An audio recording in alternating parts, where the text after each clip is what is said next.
everyone for some more of my AFC Wimbledon career mode here on FIFA 21. And this is the final episode of season number 4. And it's been a hell of a roller coaster ride of a season, which I'm going to get into depth here throughout this entire video. But before I do that, hope you guys have an awesome day today. Hope you guys doing well. But first, I have to talk about this Premier League table. And you can see Manchester United and Liverpool are level on points, but Manchester United end up taking the trophy by having a better goal differential rather than Liverpool, which we could have sealed the deal even more for Manchester United had we beat Liverpool, but I decided to sim that game, which we ended up losing. I believe it was 3-1 or something like that. I don't know, but it was a loss. But Liverpool was going to have to finish as runners-up behind the Red Devils. Ourselves and Chelsea wrap up the top 4, and Spurs is going to go to the Europa League, which Manchester City, unless they won the Champions League, will not be playing European football at all this next season, so that's a bit of a surprise. Arsenal in 7th, Leicester in 8th. As we scroll down, Newcastle finishing exactly 40 points, which is the threshold. Which is the threshold that a lot of people consider to be the point of safety. If you get at least 40 points, then you're good. Unless you're the 02-03 West Ham side that I'm getting relegated on 42 points. But anyway, you can see not only did fellow promoted sides Stoke and Cardiff end up going down, but Everton will be joining them in the championship. So they keep on dodging the bullet in real life, but Everton were not able to do so on this save. They finished 4 points from safety.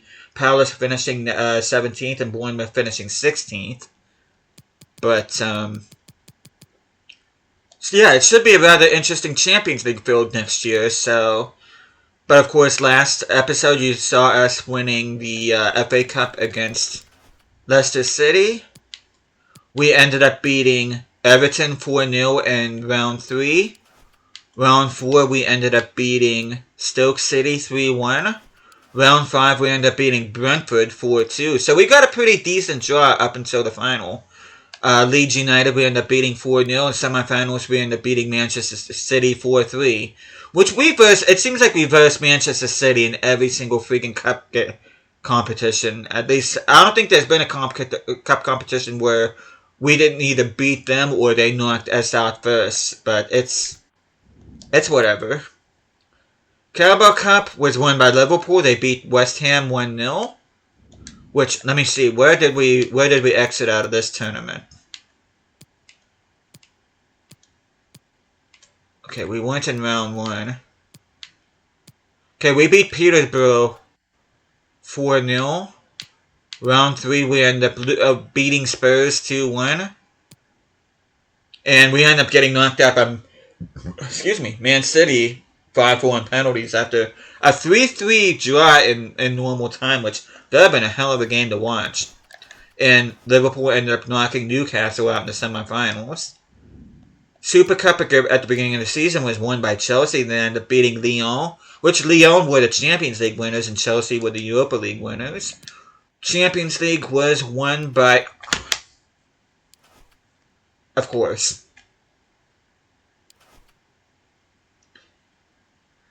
well, but wait a minute. Do reigning champions get? I think they do. I think they do. I know the World Cup it's not true, but I do think in the Champions League the reigning champions do have an automatic spot. So, damn you, Manchester City. And more like damn you, Bayern Munich, for not beating them. But anyway, you can see we ended up winning Group D. We ended up finishing 3 points ahead of Stade Reims, which is another team I've been versing a lot anymore, which is kind of starting to get under my skin a little bit. And you can see we end up knocking out Braga 2-0 in a round of 32.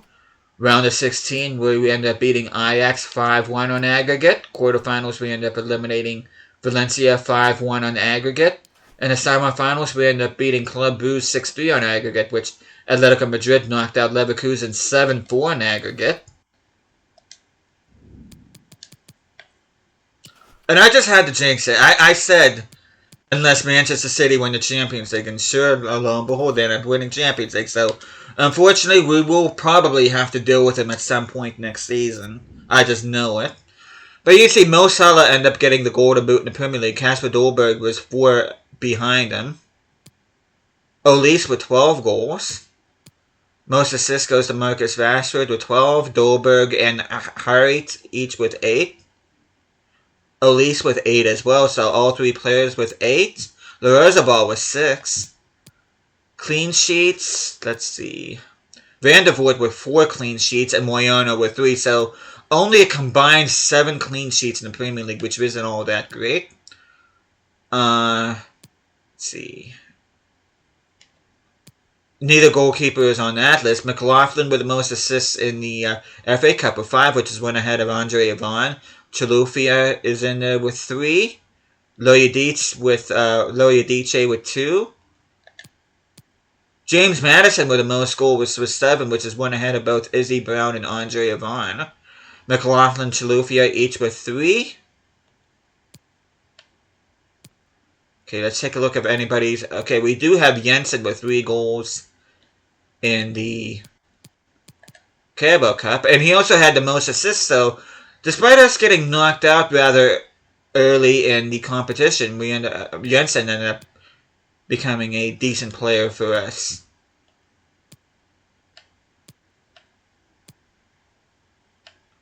In Europa League, Justin Bilo, a player that I did actually consider buy at one point, ended up getting tied with Moyano for the most clean sheets in the Europa League. Van der Voort with 5, so we had a combined 12 clean sheets in this competition, which is incredible. Chilufya with the most assists with 6. Olise with 4. Brown with 3. Dolberg with 3. And most goals goes to Kasper Dolberg, 2 ahead of Campos and Munier. Dolberg with 12. Ivan with 9. Harit with 5.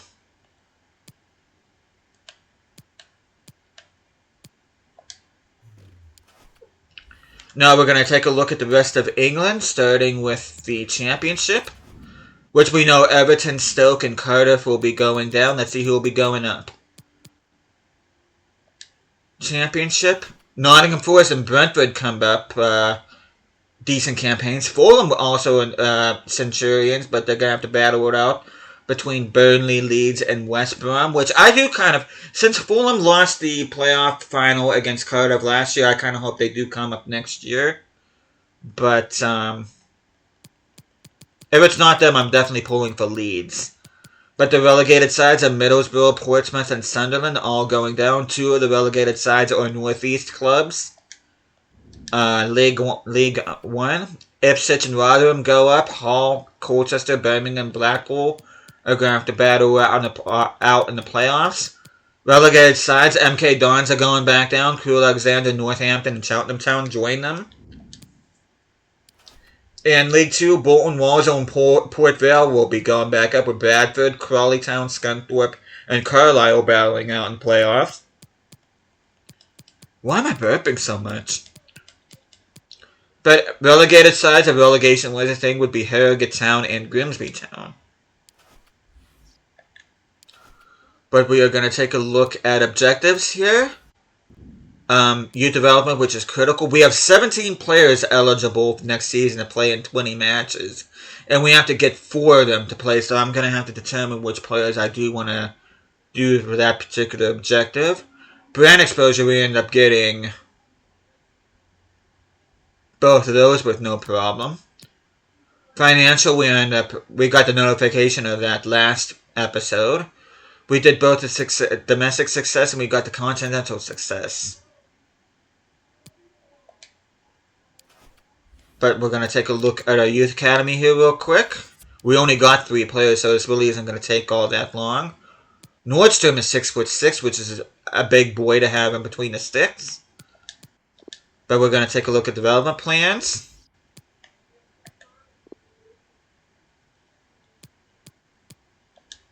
Put that on him.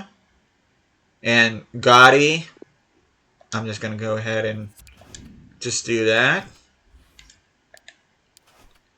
We are going to do a roundup of transfer business. Bunch of players going out on loan. Of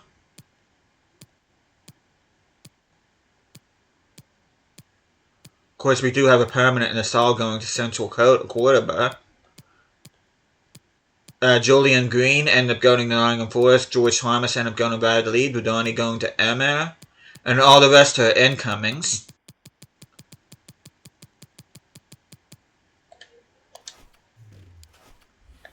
And take a look at our squad here. And I gotta say, I just let you guys know right now, every single person in the starting lineup will be involved next season. I'm not getting rid of anybody in my starting lineup.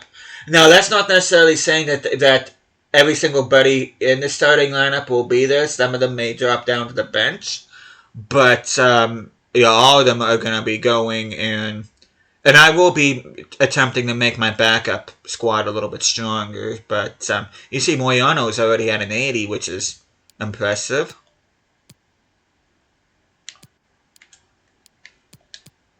But without further ado, we are going to go ahead and look at stats. And it should be no surprise, Kasper Dolberg, 39 and 13 and 47 appearances. He only grew by 1, but my gosh, he plays like a 94 rated player than an 84 rated. In my honest opinion, this man is the player of the season. I mean, Harit is a close second, but I do have to give the edge to Dolberg because this guy's an absolute monster up front. And I gotta say the same to Andre Yvonne. If this would have been back in the early seasons yet, I definitely would have given him player of the season. But Andre Yvonne, more than capable backup striker. It's still going to be a very big part of this team going forward. Elise, last year's player of the season, probably a close third. He had a pretty good campaign as well. I mean, Harit, like I said, a close second behind Dolberg, had a very fantastic campaign, 16 and 11 through 47, which those don't particularly look like great stats, but my word, this guy, he and Kasper Dolberg both form a formidable partnership up front. You can see Lars Ball up to an 85 as well. I'm so torn about whether or not I want to keep McLaughlin or not. I don't know. He was quiet last season, and he's been quiet this season. So, if I'm being honest, I may look to move him on. I hate doing that because he is an original, but I mean, that'll give me a chance to scout some of my other wingers, like Somerville and Leveling and Anthony Gordon I may want to bring in. Izzy Brown, kind of quiet too, though he is at an 80 rating. He will be a good backup behind Harit. Chilufya, my main backup winger. Good season overall for the Zambian winger. Jensen, a very good backup center back. Center mid rather. My main backup center mid. Loya Diche's been very quiet. I may actually look forward to sell him on as well. He and McLaughlin may be packing their bags here. Cuisance will be a backup center mid option. I do plan on upgrading that center mid position if I can, depending on what my budget is next season. Tosin Adarabioyo only grew by 1. Facing some stiff competition with Yafa Tanganga for that starting center back spot. Ethan Ampadu, model consistency, has grown by 4. He's up to an 83, done a fantastic job. Sean Longstaff, again, not put a fourth wrong for me. He's been fantastic in central midfield. Emil Kraft has not grown, but a solid season for him. Leo Auer, I may actually look to sell him because he has not grown at all this season, and I'm just not too thrilled with him. Tanganga's grown by 4, and that, like I said, he may be competing with Adarabioyo for that starting center back position. You can see some of the players that are out on loan. Clark and Wyatt getting some growth, which is good to see. Samuel Martini getting some growth. Stewart not growing, which is a bit of concern. Proctor is up to 70, which is fantastic to see. Ferreras, not much growth from him, unfortunately. Vergara is up to 73. So he's growing during his time at Genk. Mason Webb's already at a 73, which is awesome to see. Dobson at a 74.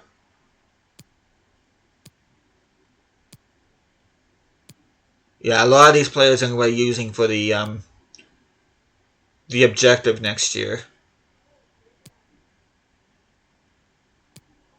You can see Gustav Whalen turning him from a CDM to center attacking mid has grown by 20, so yeah, that's pretty good growth. These two guys have grown by 5, and that's because of their position changes. Geert's grown by 6, or Geertz, however you're supposed to pronounce it. Changing him to center back made him grow by 6. Montanari is up to 76. Richards, a solid season for him, my backup center back. Osu, I hate saying this. He's another guy that I'm possibly looking to move on because I am looking to upgrade on the left back position because I can't have a 79 rated left back being a starter for me in the Champions League. I'll be looking to move him on. Moyano will continue to be my backup goalkeeper. He's been absolutely incredible. 12 clean sheets and 28 appearances. He also got an assist, too, in the Carabao Cup, which is interesting. No, he got in the Europa League, I'm sorry. But yeah, I will be at least having Guinness Walker on a bench for next season. Or I may end up keeping Osu and put him on a rate and move on Kraft. I don't know. How old is Osu? Osu's only 23, so I'm probably looking to keep Osu. I may look to move on Kraft. Lamptey definitely will stick around. He's almost at an 85, and Van der Voort is at an 85, so... But I'm going to go ahead, take a look at development plans for these players. If there's anybody in particular you want to look at, you can just go ahead and pause the video. Let me go ahead and put plans on these guys, even though you can see Moyano's on good form. Yeah, Guinness Walker's probably going to be a backup next year. Osu will be playing on the right. Wait a minute, are they both left-footed? Yeah. Yeah, I think I'm going to put Osu on the right-hand side next year. Darabioyo, hopefully he'll start growing next season. If not, Tanganga will be more than happy to take his spot. You can see Tanganga is only going to take 5 weeks to reach an 81.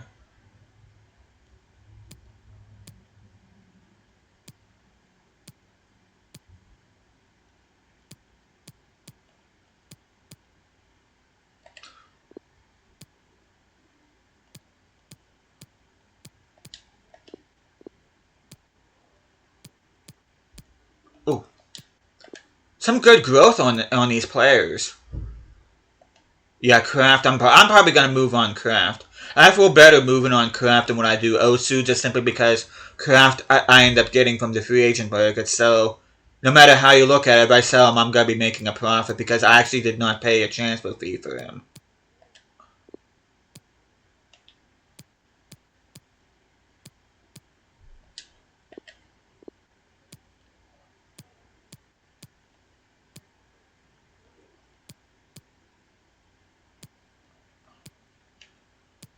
Let me make him medium. Yeah, let's make him high, rather. Loya D's, like I said, I'm probably going to move him on. It's going to take him 43 weeks, even on good form.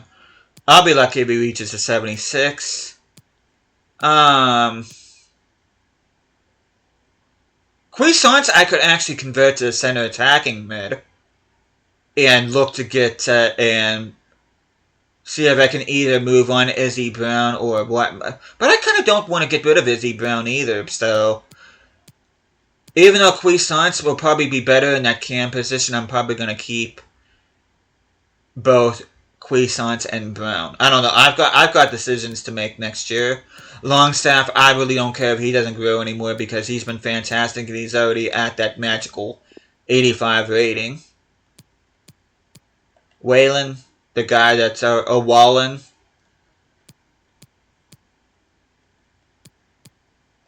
Okay, let's improve his skill moves and his pace.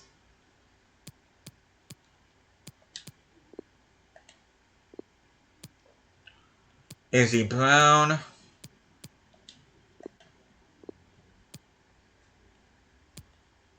Harit. Says 96 weeks on OK form. He may reach an 85 next year. It doesn't matter because I just adore the guy. He's on a balance plan, but despite that, I think his potential is pretty much long gone, so I'm gonna move him on anyway. McLaughlin, I could potentially be moving on. I don't know. Depends on how much money I have and transfer budget next year. Decent campaign for Razabal. Elise, absolutely sensational as well. Ever since I changed from McCam to a right winger. Of course, Andre Vaughn, I can't say enough about him. Same with Casper Dolberg.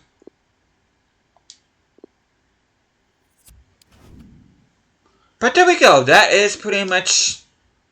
I don't think there's anything else I want to say. You see, there's 1, 2, 3, 4 players that we have that are already at least an 85 rating, and 3 of them are knocking on the door with an 84 rating. So our team is in decent shape, which, come to think of it, I don't think... it just dawned on me that we're not going to find out who got promoted until the beginning of next year, so I'm low-key rooting for Fulham, but I'm going to be just as happy if Leeds end up coming up. But let's take a look at our shortlist here, because like I said, if I can, I may look to bring in a new backup winger.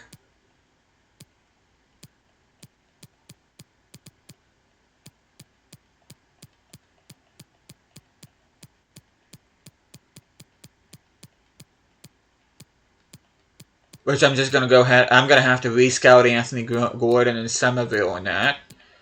And possibly because I need to look at left backs. I need to look at left backs and I need to look at center mids. So center mids, I may possibly looking at the Cyprien. Might also look at Fofana to bring in as well. And maybe, I know I've had this guy for the longest time. Eric Jr., Dinner, and Bembe. I may look to bring him on in as well, so... But yeah, you'll find out. As a matter of fact, the next time I see you guys will probably be the UEFA Super Cup will be up against Manchester City, because of course we are. So that will be the beginning episode of next season, and then after that we'll be focusing on Champions League. And I should also let you guys know before I wrap up here, this will be the final FIFA video uploaded in the month of April. There will not be any more FIFA videos up until the beginning of May. As a matter of fact, May 1st, I'm actually not going to be resuming this. I'm actually going to be starting another career mode, which is also going to be in FIFA 21. For those of you that have been observant throughout this, at least the second half of this season, should already know what team I'm going to be doing. But it's a team I'm very excited to do, and it's in a league that I'm very excited to get back to. But hopefully you guys looking forward to that. And after I'm done with the first season in that particular career mode, then we'll get in. Do the 5th and potentially final season of this career mode. And I may possibly end up alternating between the final season of this and the second episode of the next career mode, which will be premiering in May. So, but yeah, again, this will be the last FIFA video uploaded this month, and then starting May, as a matter of fact, May 1st will be the first episode of the next career mode. And then after that, we'll be alternating between that and this. And then we'll just see what happens there. But I am looking at possibly next season being the final season of this particular career mode. I do want to go for it in the Champions League. And I do want to go for it in the Premier League too. Is because it'd be nice to have a Premier League title to go with the Championship, League 1, and League 2 titles. So, but hopefully you guys looking forward to that. This series probably will not be coming back until sometime mid to late May. So we are going to have a little bit of a wait, about a little over a month wait to this, but trust me, it will be worth it, so hope you guys looking forward to it. But thank you guys so much for watching this. Hope you guys are enjoying the series so far, and I'll be seeing you guys again next time.